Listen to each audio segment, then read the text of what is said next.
اور روزے داروں کا مذاق اڑاتے ہیں۔ اگر کسی نے روزہ رکھ لیا، ان کے دوستوں میں سے کسی نے رکھ لیا، چلو ٹھیک ہے، کوئی 30 روزہ نہیں رکھتا ہے، اس نے سوچا کہ چلو بھائی 15-20، حالانکہ معاف نہیں ہے، میں بتا رہا ہوں، بات بتا رہا ہوں، اس نے سوچا چلو میں روزہ رکھنے کی کوشش کرتا ہوں، تو اس نے ایک روزہ رکھ لیا۔ اب اس کے ساتھ والا ہے وہ اس کو چڑھا رہا ہے کہ یار آپ بھی روزہ ہو، اچھا آپ بھی روزے سے ہو، آپ نے روزہ رکھا ہے، مطلب اور طرح طرح کی باتیں کرتے ہیں، اس کو چڑھاتے ہیں۔ تو یہ کتنا غلط بات ہے کہ آپ تو خود نہیں رکھتے اور آپ دوسرے کو چڑھا رہے ہو۔ ایسے ہی کچھ لوگ نماز خود نہیں پڑھتے لیکن دوسروں پر تنقید کرتے ہیں، دوسروں پر جو ہے ان کا مذاق اڑاتے ہیں، ان کی غلطیاں نکالتے ہیں۔ ایسے ہی جو نئے نئے نمازی بنتے ہیں تو وہ دوسروں میں جا کے خوب کہتے ہیں میں تو نماز پڑھنے گیا تھا اور میں نمازی ہوں، تم نمازی نہیں ہو، دوسروں کے بارے میں کہتے ہیں، یعنی اپنی نماز کا دکھاوا کرتے ہیں۔ کچھ لوگ ایسے ہوتے ہیں جو اپنے روزے کا دکھاوا کرتے ہیں کہ میں روزے سے ہوں، ہر انسان کو جس سے ملتے ہیں اور اس سے ہی کہتے ہیں کہ میں روزے دار ہوں، میں روزے سے ہوں، تم نے روزہ نہیں رکھا، کیا بات ہے یار، تم تو روزہ بھی نہیں رکھتے، اس طریقے کی، یعنی خود روزہ رکھتے ہیں دوسروں کا وہ بھی مذاق اڑاتے ہیں۔ تو اس طریقے سمجھو کہ وہ روزہ کھا رہے ہیں، یعنی وہ دکھاوا کر رہے ہیں۔ اور کچھ لوگ روزہ رکھ کر اور موبائل چلاتے ہیں، اس میں غلط ریل دیکھتے ہیں اور اس سے اپنا ٹائم پاس کرتے ہیں۔ اگر آپ موبائل کا استعمال کرتے ہیں تو موبائل دو طریقے سے آپ استعمال کر سکتے ہیں۔ آپ اس کو اس طریقے سے استعمال کریں کہ جو اچھی چیزیں ہیں، جو آپ کو دین سے جوڑتی ہیں، اس میں آپ کو ثواب بھی ملتا ہے، تو وہ چیزیں آپ موبائل پر دیکھیں روزے کی حالت میں، نہ کہ آپ فلمی ڈرامے دیکھیں، نہ کہ کوئی گندی ریل دیکھیں۔ آپ کو چاہیے کہ موبائل اگر استعمال کر رہے ہیں تو آپ صحیح طریقے سے استعمال کریں۔ اور الحمدللہ ہمارا تو ایک ایپ بھی ہے مسلم لائف پرو کے نام سے، تو مسلم لائف پرو ایپ کو آپ پلے اسٹور سے وہ مل جائے گا، اس سے آپ ڈاؤن لوڈ کر لیں۔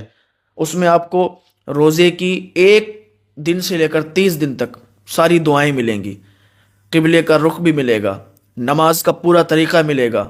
پورا قرآن آپ کو، کنز الایمان بھی اس میں ملے گا ترجمے کے ساتھ، اور ایسے بھی آپ پڑھ سکتے ہیں۔ دوسری چیز اس میں الگ الگ قاریوں کی آواز میں بھی آپ سن بھی سکتے ہیں، اور بہت ساری چیزیں ہیں، آپ اس میں دیکھیں، اس کو کھولیں اور اس کو پڑھیں، انشاءاللہ اس میں بہت زیادہ آپ کو ثواب ملے گا، فائدہ ملے گا۔ پلے اسٹور پر مل جائے گا، مسلم لائف پرو یہ نام ہے اس کا۔ تو اس طریقے سے آپ موبائل کو صحیح معنی میں استعمال کر سکتے ہیں، ٹھیک ہے۔ روزہ رکھ کر کسی سے یہ مت کہنا کہ میں روزہ ہوں، تم نے کیوں نہیں روزہ رکھا، تم پر کیا معاف ہے، تم نہیں رکھتے ہو بھائی، مطلب اپنا روزہ دکھاوا کرنا کہ میں روزے سے ہوں، یہ ساری چیزیں نہیں ہونا چاہیے، ٹھیک ہے۔ اور ایک چیز کا دھیان رکھیں، اگر آپ روزے سے نہیں ہیں تو روزے کا اتنا احترام ضرور کریں کہ کبھی بھی راستے میں کوئی چیز نہ کھائیں۔ راستے میں روزے دار کے سامنے یا گھر میں بھی روزے دار کے سامنے چیز نہ کھائیں، کوئی بھی چیز، کھانا ہو گیا یا کوئی بھی چیز، آپ کھا رہے ہیں تو الگ کھائیں، چھپا کے کھائیں،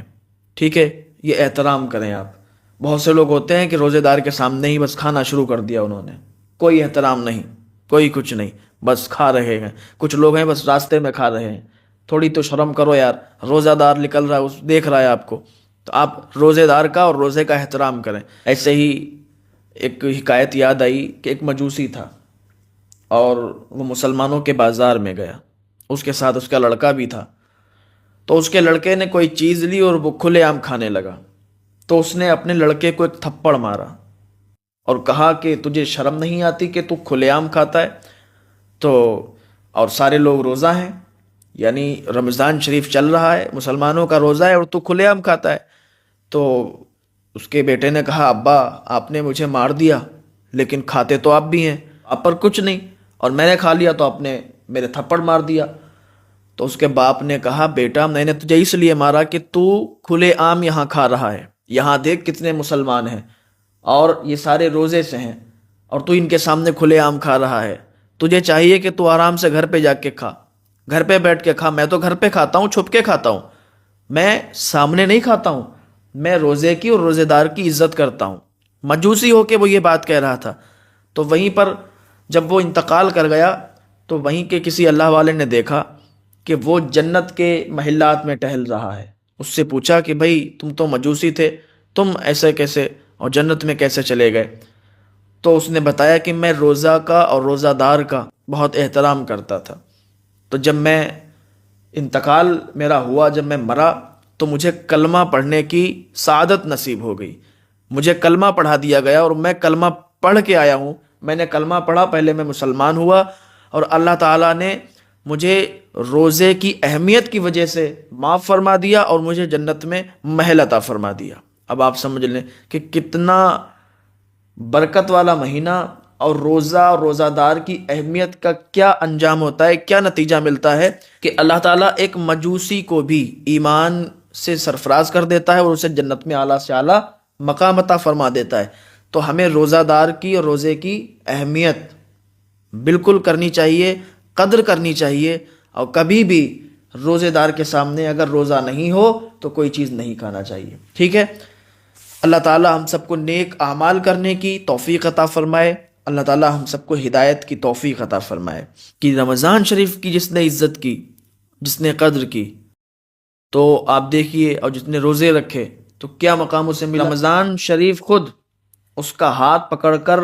خدا بند تعالیٰ سے عزت اور وقار کا تاج پہنانے کی درخواست کرے گا، سبحان اللہ۔ تو ہمیں چاہیے کہ ہم رمضان شریف کی زیادہ سے زیادہ قدر کریں، اور جو لوگ روزہ رکھتے ہیں ان کو افطار کرائیں، ان کو افطار کرائیں۔ اب بہت سے لوگ یہ کہہ سکتے ہیں کہ حضرت ہمارے پاس افطار کرانے کا بھی سامان نہیں ہے، پیسے نہیں ہیں۔ تو میرے بھائیوں، اگر افطار کرانے کا بھی آپ کے پاس سامان نہیں ہے، آپ کے پاس اتنا پیسہ نہیں ہے، تو رسوا مت ہونا، اپنی مسجد میں چلے جانا، محلے کی مسجد میں یا کہیں بھی چلے جانا جہاں پر لوگ روزہ دار ہوں، تھوڑا برتن میں پانی بھر کے اور ان کے سامنے رکھ دینا اور کہنا کہ جب روزہ افطار کرو تو اس پانی سے افطار کر لو۔ یاد رکھو کہ اللہ تعالیٰ آپ کو حوض کوثر عطا فرمائے گا، اور آپ رمضان شریف کا احترام کرو۔ کسی روزے دار کے سامنے کچھ بھی نہ کھاؤ نہ پیو، جب وہ روزہ ہوں ان کے سامنے اس حالت میں نہ جاؤ کہ انہیں تکلیف ہو، یعنی آپ کچھ کھاتے ہوئے جاؤ کہ انہیں تکلیف ہو۔ تو آپ اس طریقے سے جب احترام کرو گے تو وہ آپ کا ہاتھ پکڑ لے گا، اور رب کائنات پوچھے گا کہ اب اس کا کیا کرنا ہے، تو وہ کہے گا، کون کہے گا؟ رمضان شریف کہے گا کہ اے پروردگار عالم، اس کو عزت کا تاج پہنا اور ہار پہنا، تو اس کو عزت اور احترام سے تاج پہنایا جائے گا اور اس کو ہار پہنایا جائے گا اور اس کو جنت میں بھیجا جائے گا۔ یاد رکھیے۔ تو یہ ہمارا آج کا جو باب ہے یہ مکمل ہو گیا۔ اب انشاءاللہ رمضان شریف کے روزے کی فرضیت اور اس کی اہمیت اور حکمت کے بارے میں بات ہوگی، تو کل وہ بیان کیا جائے گا۔ ابھی تک جو ہم نے اس میں پڑھا، جو سیکھا، جو سنا، اللہ تعالیٰ کی بارگاہ میں دعا ہے اللہ تعالیٰ اس پر ہمیں زیادہ سے زیادہ عمل کرنے کی توفیق عطا فرمائے، اللہ تعالیٰ ہمیں گناہوں سے بچنے کی توفیق عطا فرمائے، اور رمضان شریف کی زیادہ سے زیادہ ہمیں قدر کرنے کی توفیق عطا فرمائے۔